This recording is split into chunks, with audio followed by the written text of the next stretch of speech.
Hey everyone, thank you very much for your questions. I'm overwhelmed with how many have come through.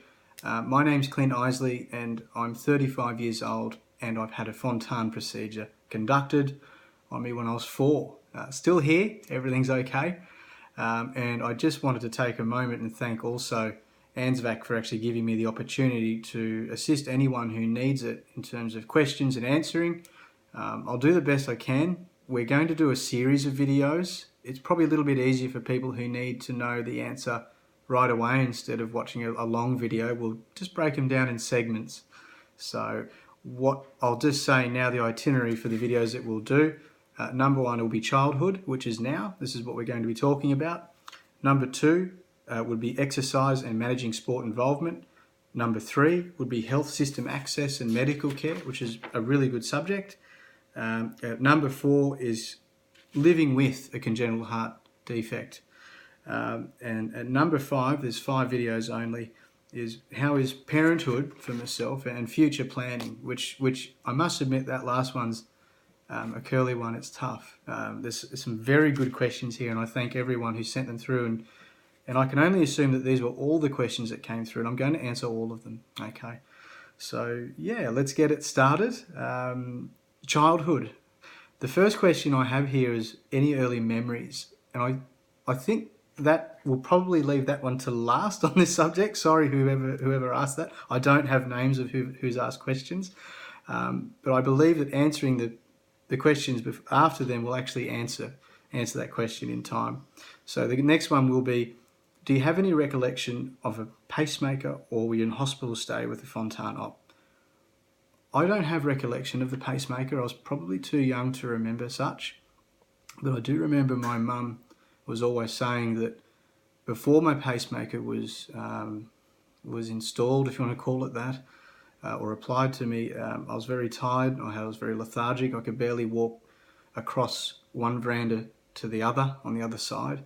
My first memory of childhood, honestly, was waking up in the hospital bed, and I had the zipper. And I do remember a lot of doctors and nurses with clipboards examining me. I do remember a fair bit of pain as well, even though you're probably not supposed to, but I do recall that. But in terms of the pacemaker, no, I really don't have anything of that. But and I haven't needed one since the Fontan op. I've been doing quite well without it.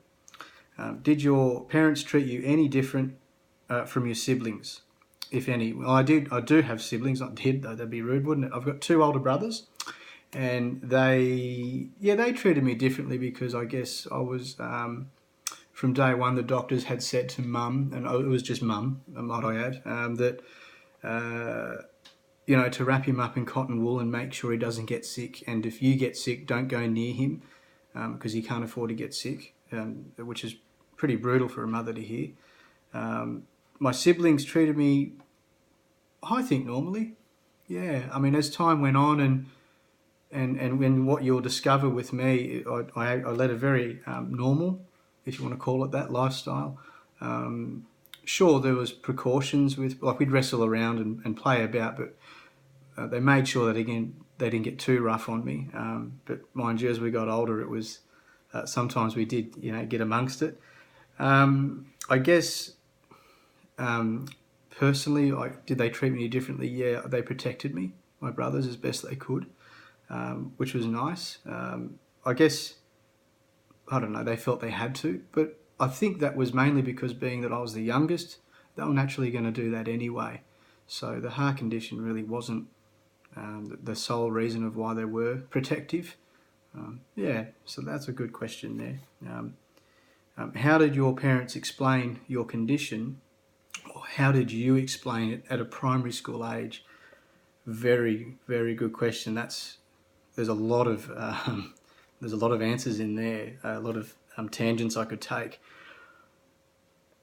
I guess being that my first memory of waking up with, like I said, the zipper, it was already apparent that there was something different about me. My mum explained to me that I was special and all the above, and that I was very lucky to be alive because it was a surgery that wasn't conducted for very long in medical terms. It was I guess in a way, even though it was quite prevalent in the UK for I think 15 years before, or maybe only 10, it was quite experimental. It was a long shot, and there were a lot of people out there telling Mum that I wouldn't make it. And so Mum explaining that to me was always, you're very lucky, you should be very grateful, and we want you to, or I want you to do well, and so on and so forth. So I guess it was pretty heavy for a kid to take on, and it made me feel quite different from everyone else, even though I didn't look any different or anything like that. But internally, inside, mentally, I felt not damaged, but just different from everyone else. And I explained that as time went on in school, to kids. If I was wrestled too hard, I'd say, "Oh no, I've got a heart condition, leave me alone." And all of a sudden it would come out, and then, Clint was treated like a cotton ball for a while. But as time went on, I got sick of that. I didn't, for whatever reason, I didn't actively think this, but at a very young age, perhaps I did think of it actively, but I thought that I don't want to play the victim card anymore. I think I really turned that corner when I was in year 5 or 6. And I used to get up to all sorts of mischief, and didn't really stop me. I do have a memory of actually wearing a heart monitor, and I don't know why I'm actually showing this, because obviously we know what a heart monitor is, but when I wore it on the side of me, and kids would walk up and go, "Geez, what's that?" Because no one's ever seen a heart monitor on a child before, particularly in regional New South Wales, in Albury. And I was very aware that this thing couldn't be played with, and of course there's a lot of buttons and bells and whistles on it. So I told them, and it's quite gruesome really, but I told them it was a bomb, so get away. So I don't know. That was the first reaction I had in my brain, and the kids kept away from it. And I only wore it once a year, I think it was, and it was mandatory. It's what I had to do. And I guess a lot of my mates, I made sure that they were aware of it from primary school to high school, of what I had, but not to treat me any differently, but just to be aware of it, because if something did happen to me, at least someone was there who understood what I was going through, and could act upon it and tell someone, "Hi, look, Clint's had a fall, he has this condition." And I always wore my SOS bracelet as well, with my condition notes in there, with the big long paper, is how they used to do it, with a little screw cap on top. I had one on my wrist and one on my chest.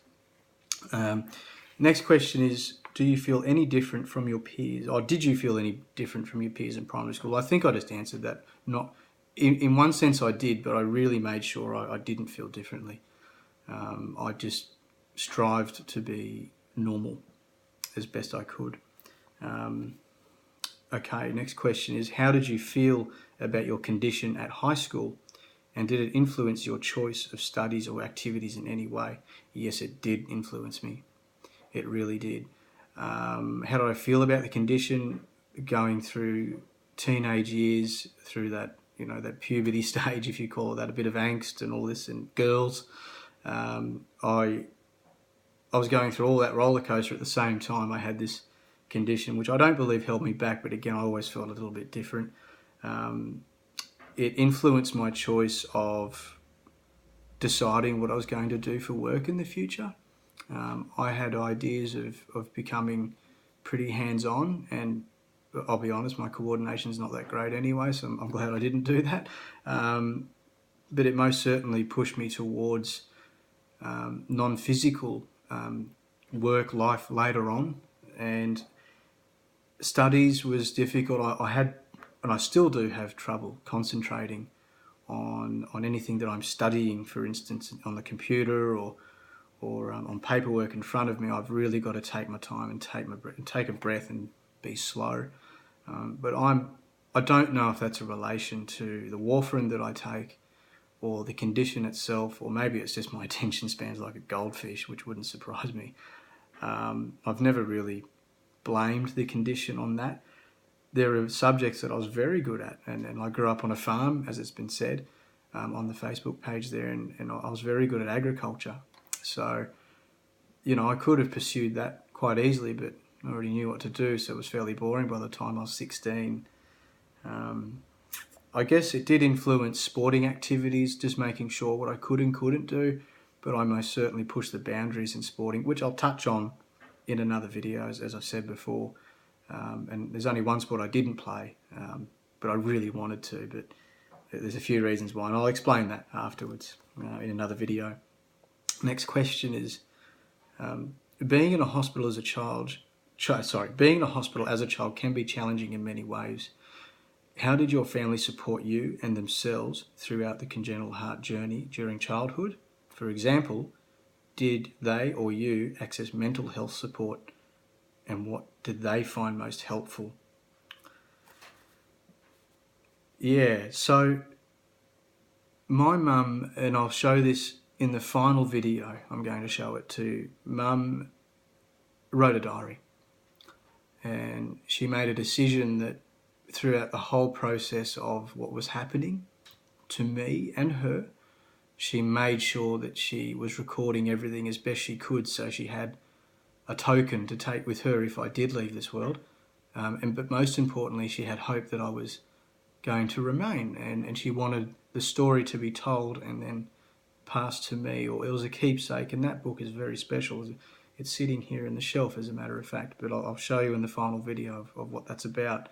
I don't believe there was mental health support in the 80s, or for Mum anyway, and for myself, I never really embarked upon support in that way. The way that I grew up was very much a push in the deep end sort of mentality, whereas Mum made sure that, that I was active, and then you had to fight for everything in life, and life wasn't meant to be easy. That is her big line. It's never meant to be easy, so therefore it's a challenge no matter who you are. So I guess that's a hard line way of taking it, but it probably was the best way. I've never really accessed mental support or mental health support, I should say. I'm not for anything. I'm just not built that way. If people do need it, of course, there's nothing wrong with that. We're all built differently. We're all very unique people. And if you do need that, do it. I guess the support that I've always sought after was through close friendships and having sounding boards from them, as we all do, as we all do with friends. And I find that most helpful. The one thing I have seen with young adults or adults with similar conditions to mine is they take on this victimised, and we're all different. I'm not saying that one condition's the same and people react exactly the same, but people do have a choice, and the choice is, well, do I take this on as a victim and live by that, or do I just get out of bed and get on with the day, and just be as normal as I can, be as proactive as I can, and achieve the goals that I want to achieve? And if that goal is walking down the street an extra few steps than the day before, then so be it. If that goal is to make $100,000 in 2 years, then do it. Or if that goal is to make more money, or travel, or video game for that matter, or it doesn't matter as long as you're happy. And I guess that the idea for me, coming back to it, was I wanted to take my mind off of what I had as a condition, because in my head it didn't affect me. It was just, I'm unique, I didn't feel better than anyone else for sure, and I still don't, but to me it was a privilege in a way to have this condition, because it kept me away from a lot of from substance abuse. I don't smoke, so there's those things as well that I'm aware of. I'm not perfect, don't get me wrong, but at the same time it makes me very aware of what I have. So I guess short answer to that, what did I find most helpful, was my attitude. That was it. I need to make sure I was positive. And if I had a bad day, so be it. I had a bad day, but I had to dig myself out of it and make sure that, we just got to move forward, because life is precious, and I'm very lucky to be alive. The final question of this video here of childhood I've got, it's quite a long one, and I'm really happy you've written in. I'm not sure who you are, but I have a very active 3-year-old son who has recently undergone Fontan completion surgery. I'm wondering if you have any advice for me, or if there's anything you wish your parents had have done for you, or things you wish they had done better differently. Thanks, Clint. That's a really nice question, and I think I really touched on that before. I don't wish that my mum did anything differently. Personally, there's a few things that I guess with sport, the doctor said he absolutely will not play tackle sport, and my mum did her damnedest to keep me out of football. And it says AFL on Facebook. There, of course, it's not AFL. It was Aussie rules, but I wasn't very good. But I just stuck to my guns, and I work in sales now, and I guess it's where it all started. I found a compromise with mum. I found it and said, look, well, I want to play footy. All my mates are playing footy. Why should I be treated differently? And it was a bit of an argument with mum. It was really tough for her to let me go out in the field. And the compromise was, and this wasn't great for my social status growing up, and it still isn't, they still talk about it, is I had to wear a helmet. Actually, it was like a soft padded helmet, and a few footy players in AFL were wearing them anyway, so I just thought it was cool. But it was mainly because it was to appease mum's decision making, but it was really hard for me to say to mum, no, I will really want to do that. And I just wish mum just went, yeah, okay. But she's being a mum, she's being protective. And we found the compromise, and it was hard. I played a season. I wasn't very good at it. But on top of that, I was playing basketball. I played a bit of hockey, a little bit of soccer. Basketball was the big one. I played that for years and still did into my mid-20s. And I was okay at it. So, yeah, I don't think mum did much wrong, to be honest. I think early on in life, though, if there was a lot of, you're very special, you're very special, you're very special, to create this awareness around this condition that I had, probably made me feel like a bit of a leper. And I kind of wish that didn't happen, but at the same time, I had to be aware of it. And if something did happen, then at least people knew about it, which was good. So I don't know who you are who's answered that question, but who's asked that question, but I really hope that, well, I'm sure he will, little fella. He'll go really well through the Fontan, and look, if there's any hope whatsoever, it's talking to you right now. And I've led a very normal and active lifestyle, and I've done pretty well for what I've got at this stage, and I feel completely normal. It's more about managing, the medications that your little man will be on. It's managing his expectation, but the main thing is just don't stop him being a kid. That's number one, and make sure that activity is number one. Every action has a reaction, and I found that I've watched parents with kids with similar conditions to mine, whereas they're very cotton woolly, and they won't let their kids, and then the kids fall into that sort of lifestyle, and you don't want it. You just don't want it. You're creating a monster. Make sure that if this little man wants to go and play hockey or soccer, or wants to be a ballroom dancer, let him. Get them off the couch. This generation's already got a problem with TV and screen time. So make sure that he gets out there and climbs a tree. And the biggest part of that is making sure that you do it with him. Mum had zero coordination, and a lot of it passed on to me, but we used to try and kick the footy in the backyard a lot. Mum couldn't kick the footy. I just enjoyed chasing it when it slipped off the side of her boot, but she got out there and did her best to keep me active, and it helped her as well. So it's not just about your little man, it's about you as a unit, together as a family. And I guess that's the main point that I'm trying to make. All right, guys, that's a pretty short one. Or for the first one, that first is number one video is childhood. I'm going to end it there, if that's okay. The second video would be exercising and managing sport involvement. Okay, so thanks very much for listening, and I really appreciate the opportunity. Bye-bye.